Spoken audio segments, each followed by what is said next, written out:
If you like what you're hearing, put your money where your media is by supporting ad-free independent podcasts like this one. Go to lauraflanders.com/membership, and thank you.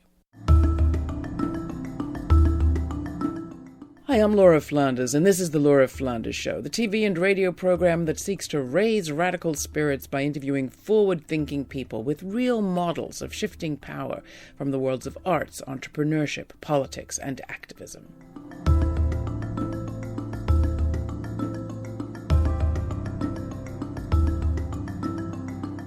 Women's leadership on the screen, in the streets, and on the world stage. This week we speak with New Zealand's former Prime Minister Helen Clark and filmmaker Gaylene Preston about Clark's foiled bid to become the UN's first female Secretary-General.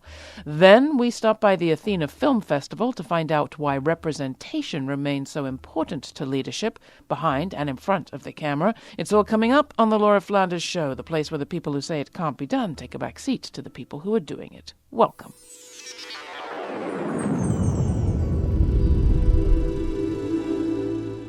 Madam Clark, you are virtually a household name within the UN system. You could even be described as the establishment candidate. I have never been an establishment candidate for anything.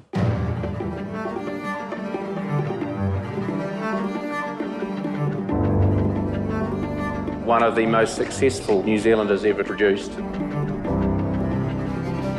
Third highest ranking official at the UN. We need to try to build a peaceful and inclusive society.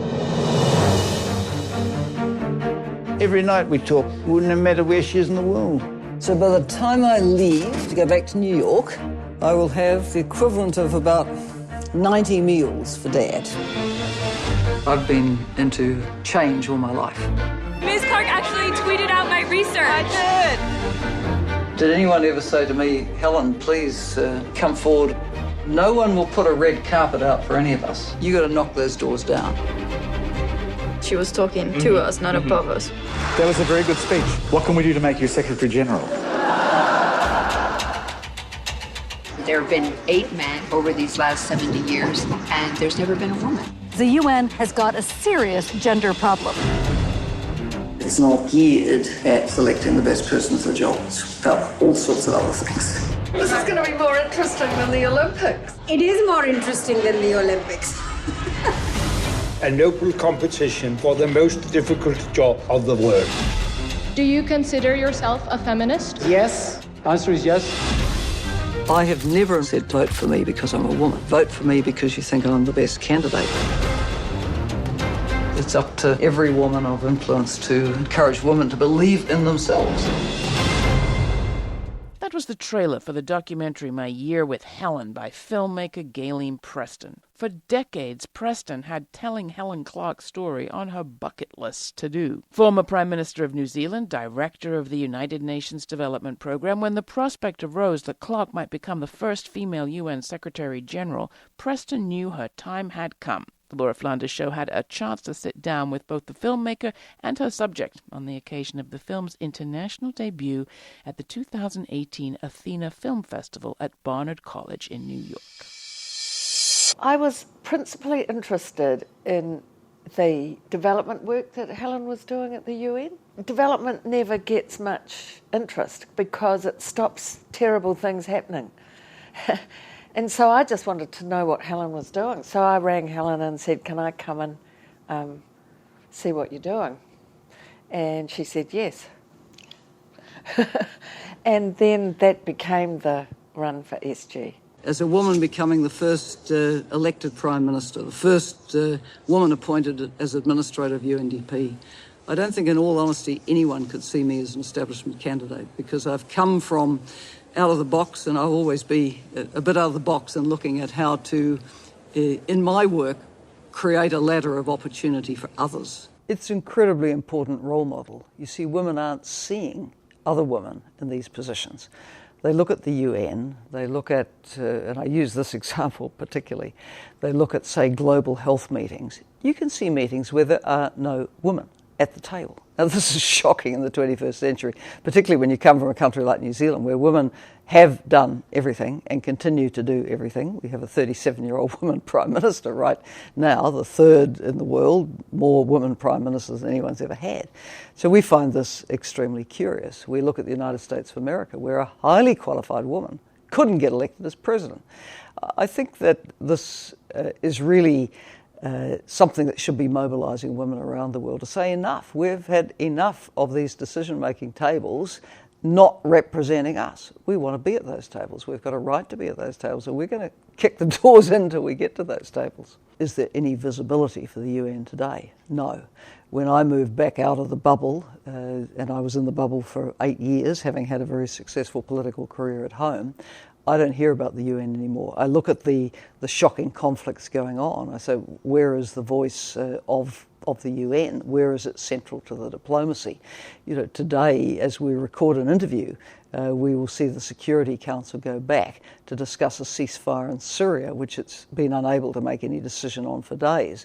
I understand that the way through it could be that they don't put a time on when the ceasefire could come into effect. I mean, this is the ridiculous sort of thing that goes on when women, men and children are dying as they're bombed outside Damascus. The UN has mandates about equality and gender equity, and I was appalled. And actually, the thing that was really interesting is I knew as a filmmaker and as a person that I didn't know. I knew I didn't know anything. But I think, as you see in the film, neither did anyone else.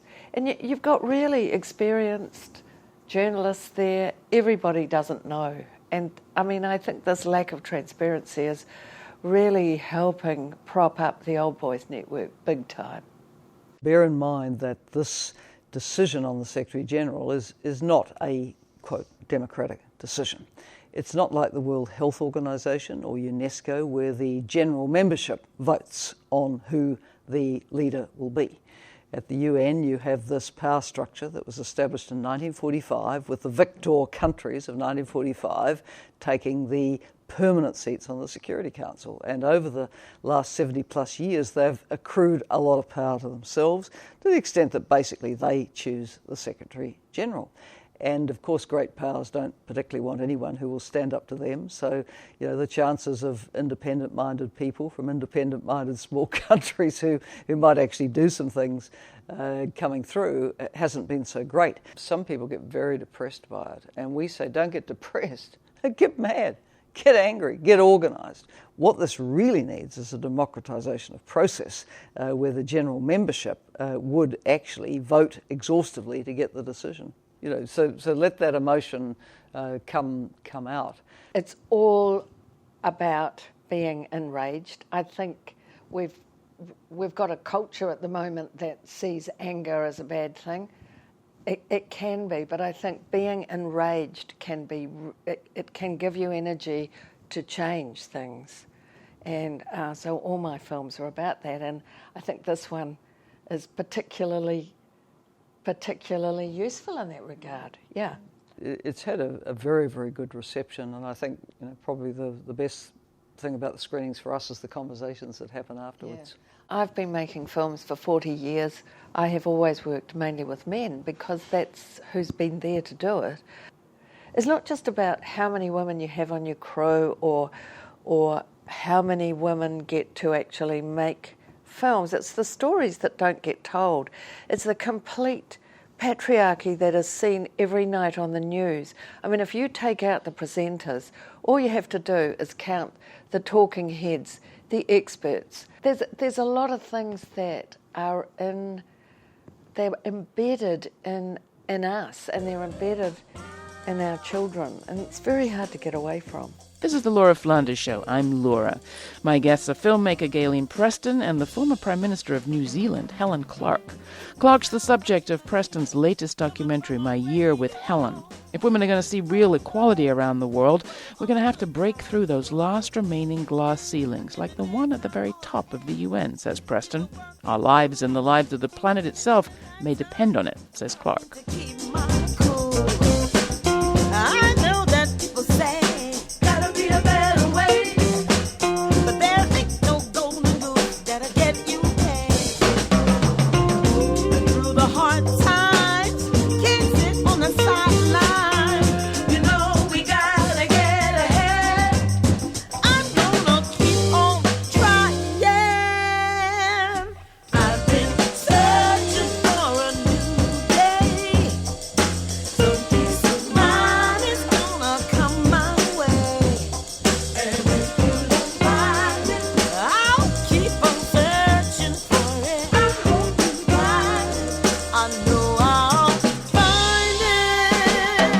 That was Searching for a New Day by Sharon Jones and the Dap Kings, from Sharon's final album, Soul of a Woman, on Dap Tone Records. I'm Laura Flanders. This is The Laura Flanders Show. We're a TV show. You can find us on Free Speech TV, Link TV, and CUNY TV. Also on radio stations all across the U.S., including the Pacifica Radio Network. The show's also available as an audio podcast. To go to our website, lauraflanders.org, to download, listen, or watch. While you're there, please consider becoming a member by supporting the show via our Patreon campaign. Becoming a member, you not only support forward-thinking, independent media produced almost entirely by women, but you have access to additional content from minicasts to webinars and special invites. Later on today, we're going to stop by the Athena Film Festival, an annual celebration of women's filmmaking might. Now back to my guest, filmmaker Gaylene Preston, who followed Helen Clark on her historic bid to become the first ever female Secretary General of the United Nations. Although Clark was head of the UN Development Programme for 8 years, Prime Minister of New Zealand for 9, and was ranked by Forbes magazine as one of the top 25 most powerful women on the planet, that wasn't enough. Or maybe it was too much. The Secretary General job typically goes to the candidate least likely to rock the boat, and that's one credential Clark didn't have. Or one. Listen up. My whole life has been one around breaking glass ceilings myself, in the hope that other women will also take their position as full and equal participants in societies, politics, economies, with equal rights and opportunity under the law. The problem is the world has shared challenges. And if you've got a shared challenge, everybody's got to be part of finding the solution. But the US has got off that particular train journey at the moment, so it's missing in action on Paris. Now, thank heavens for a decentralised system of government in the United States of America, so we will see the Californias and the Oregons and the New York states and very, very powerful big states in this country do their bit. See big mayors and councils do their bit. But unfortunately, the US as such is not part of the climate change solution today. Similarly, on the global trade talks, you need US leadership. It is not there. And we could go on. There is this part of the discussion at the UN where countries are told if you don't vote with us, then we cut your money. Well, fortunately, most don't give into that. You know, people do have principles and some bottom lines in the end, but it's not making for a good working atmosphere. I'm a big advocate of people getting mobilised and getting into structures. So it can be very inspirational to go and join a huge march, but that's one day. To really affect change, you have to storm the citadels of power where decisions are made. And that means the hard grind of elective office, of serious advocacy groups who maintain strong relationships with decision makers. In other words, I think it's time to get organised because some of these challenges are slipping to the point where they're almost insoluble. And with the Paris Climate Change Agreement, which has an aspiration that global warming would not exceed 1.5 degrees Celsius above pre-industrial level, we're now told that we'll reach that level in the 2040s. Now, that's not far away.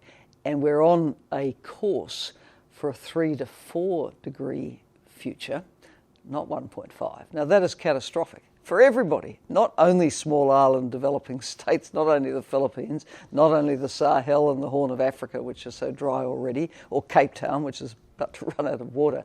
But it's disastrous for all of us who need food, live by the coastline, big river mouths. We are really delaying action to the point where it's extremely dangerous. Well, the nuclear issue has been parked for years because great powers are not serious about negotiating total disarmament, and meantime a number of other countries have acquired nuclear weapons. So it's the sleeper crisis at the moment. There were times back in the Reagan years where we prepared for the worst and argued for something better, and now the issue's gone quiet, but it's just as dangerous, particularly when you look at the war of words over North Korea. What is power? In the end, if you can use it for something good, to advocate for good causes and inspire other people, that's a positive thing. But certainly when you look back over the years at the way in which the Secretary-General position has been framed, it has not been framed as a leadership position. Now, to any of us from outside the bubble, we would look and say, shouldn't the person who heads the United Nations be a leader? But that's not how a lot of countries have seen it. They want a servant. They want a secretary.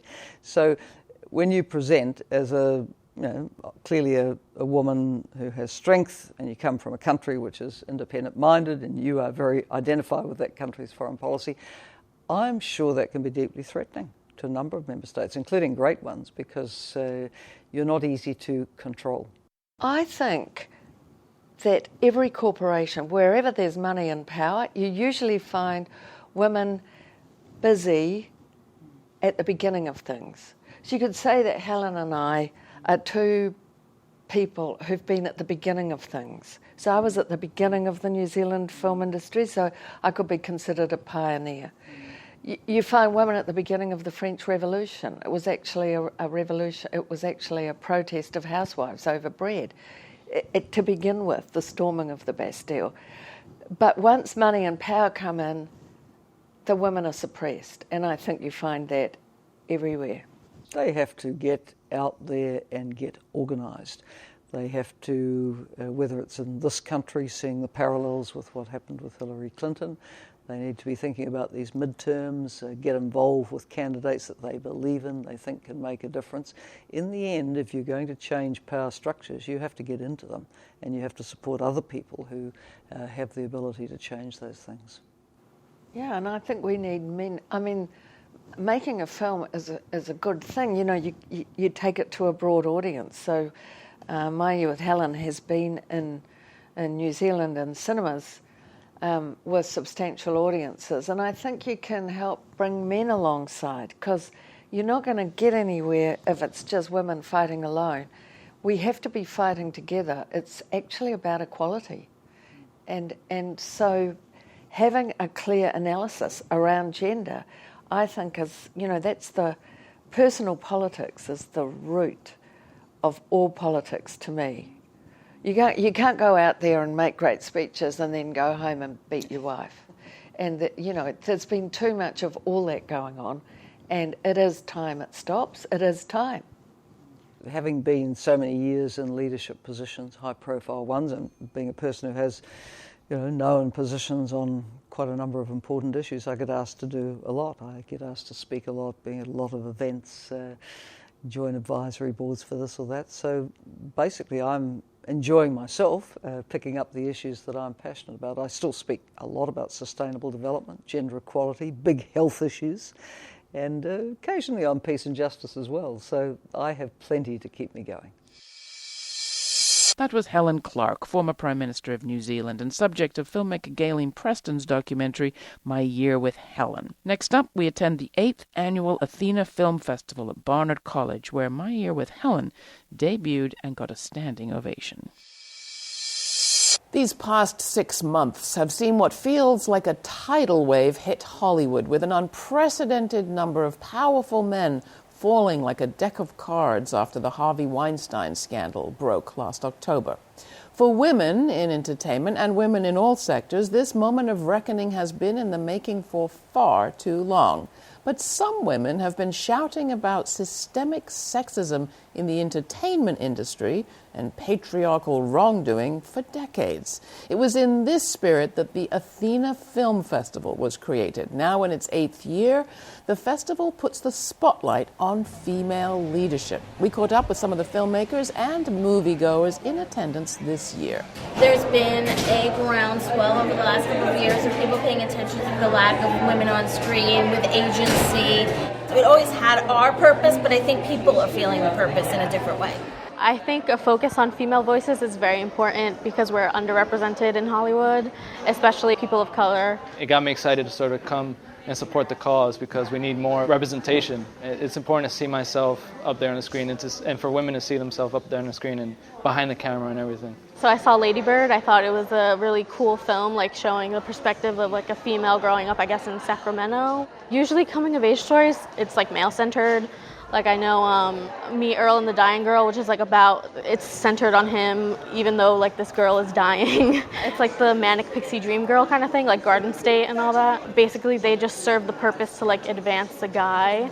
instead of having their own place in the world. The films that we're seeing now are far more interested in individual stories as opposed to how a woman can fit into a story with a man.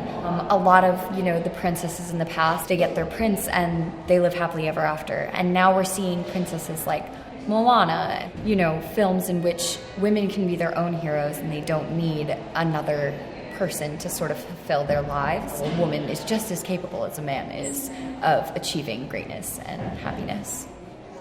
Athena is an amazing venue with an amazing theme. The fact that we're the showcase film tonight is such an honor. Wilma Mankiller was the first woman elected principal chief of the Cherokee Nation. She was an amazing leader and a role model to not just the Cherokee people, but to women and minorities and actually everyone. She just showed us you don't have to come from money.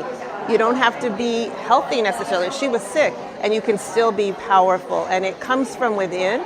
It's not something that's like a birthright. You don't have to be male.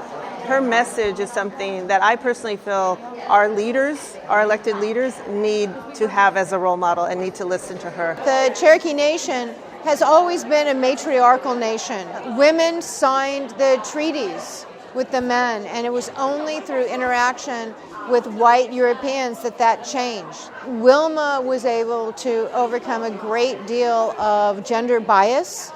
She worked in a bipartisan manner, reached across the aisle to people who had different beliefs than she did, and she always put her people first. One of the hallmarks of the Time's Up moment is that women are not in positions of power in, every segment of life. This movement is really bringing to the forefront something that has been present in Hollywood for a very long time. I think that it's finally being addressed, and I hope that through this address we don't sort of sweep it under the rug. I'm very, very concerned about the backlash, the change from this is important, this is way overdue, to okay, enough already. I'm really hoping that future generations of women can participate in Hollywood and not have to fear that sort of sexual violence.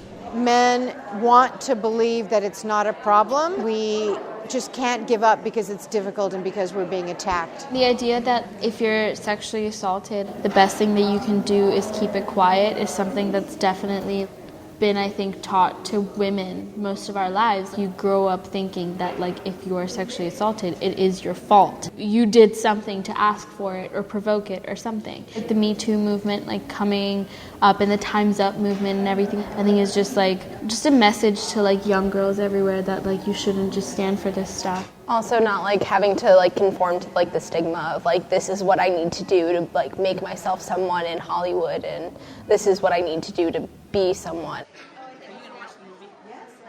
There's not a lot of safe spaces for women out there. I really felt a lot of solidarity in the room. It wasn't we were all just sitting there watching movies alone. We're sitting there watching a movie together, someone sneezed and someone across the room said bless you. It's such a pure atmosphere to just sit around and watch a movie in.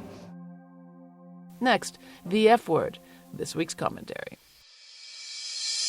Restaurant workers have been making strides. Can farm workers do the same? The New York Times recently published an in-depth article and a feisty editorial affirming what lots of workers have said for years, that sub-minimum wages for people who receive tips put servers in restaurants, for example, at outlandishly high risk of sexual violence. The paper interviewed more than 60 workers, mostly women, and then the editors came out firmly in favor of doing away with the miserable sub-minimum. As viewers of the Laura Flanders show know, 7 states have done this. They've switched to just one fair minimum wage. The Restaurant Opportunities Center, which has been gathering data on this for years, reports that those states have half the rates of sexual harassment. New York, D.C., and Michigan are now considering similar legislation. Rock Executive Director Saru Jayaraman, who was one of the activists who attended the Golden Globes earlier this year, thanks the Me Too movement for giving the campaign extra oomph. Celebrities are certainly part of it. If you didn't see my interview with Jane Fonda and Lily Tomlin of Grace and Frankie fame campaigning with Rock in Michigan, check it out. It's a treat. But there's more to this story about fairness in the food chain. Here's the thing. Just as the Times report was coming out, other food workers could be found cheering, singing, and rallying across town at the office of Nelson Peltz, the chairman of the board of the fast food chain Wendy's. The protesters were tomato pickers from Immokalee, Florida, who'd driven many hours to New York on a 5-day hunger strike to draw attention to sexual violence in their workplace. The Immokalee Workers' Fair Food Program calls on growers to adhere to a set of fair labor rules and buyers to buy only from farms that are signatories. Walmart, McDonald's, Subway, and Taco Bell have all signed on. They pay a little more, a penny per pound premium to benefit the workers, but the result's a win-win for the firms that get the positive spin and the workers in the fields. Wendy's has yet to sign on. They're the most visible holdout. In an age of social media, peer-to-peer marketing, and consumer reviews, how about making eaters a little more visible, say the organizers? A few years back, a Taco Bell boycott helped push that firm to agree to sign to the Workers' Pledge. For years, Rock has given high-profile props to restaurant owners who they call high-road employers. They do the right thing. Now it seems to me eaters need to get in on the act. If you enjoy farm-to-table food, the organizers of both these campaigns are calling on you to take a stand for farm-to-table fairness. You can find our piece with Jane Fonda and Lily Tomlin and Rock at our website and see our special report on the Wendy's campaign in the next few weeks. Thanks for listening to The Laura Flanders Show. Sign up to become a sustaining member through our Patreon crowdfunding campaign.